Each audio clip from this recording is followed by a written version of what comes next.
Now students, I am going to tell you about the difference between the soluble and insoluble substances by doing a small activity in front of you, because I believe that learning by doing is a very good process to retain the concept in your mind as compared to the oral description. So in order to understand what do we mean by soluble substances and insoluble substances, let me perform this small activity. Here I have taken a small quantity of salt in this bowl, and here I have taken the small quantity of mud in the another bowl. By showing these two things, I am going to explain you the difference between the soluble and insoluble substances. Now if I add this spoon of salt in this water, it will get mixed in water when I am going to stir it well. I am going to stir it with the help of this spoon, so until all the salt get dissolved in water, and after some time I'll see no traces of salt present here at the base of the glass.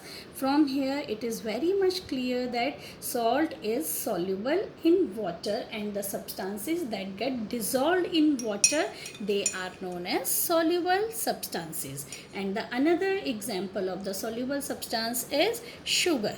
Now coming to the next point, that is I have taken a spoon of this mud inside, and I'm going to pour it inside the water, and I'm going to stir it well.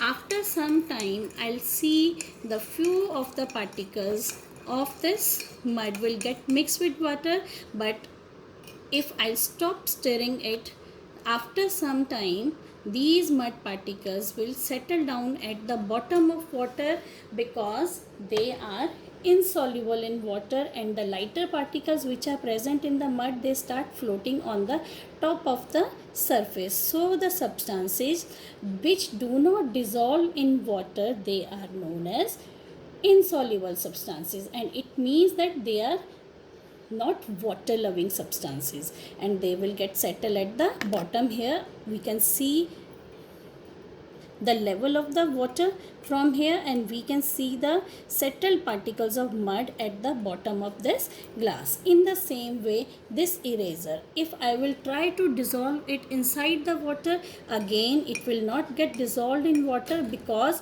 again it is not water loving and it is a solid substance, and the particles are very tightly packed in the solid substance, and because of that reason it does not dissolve in water at all.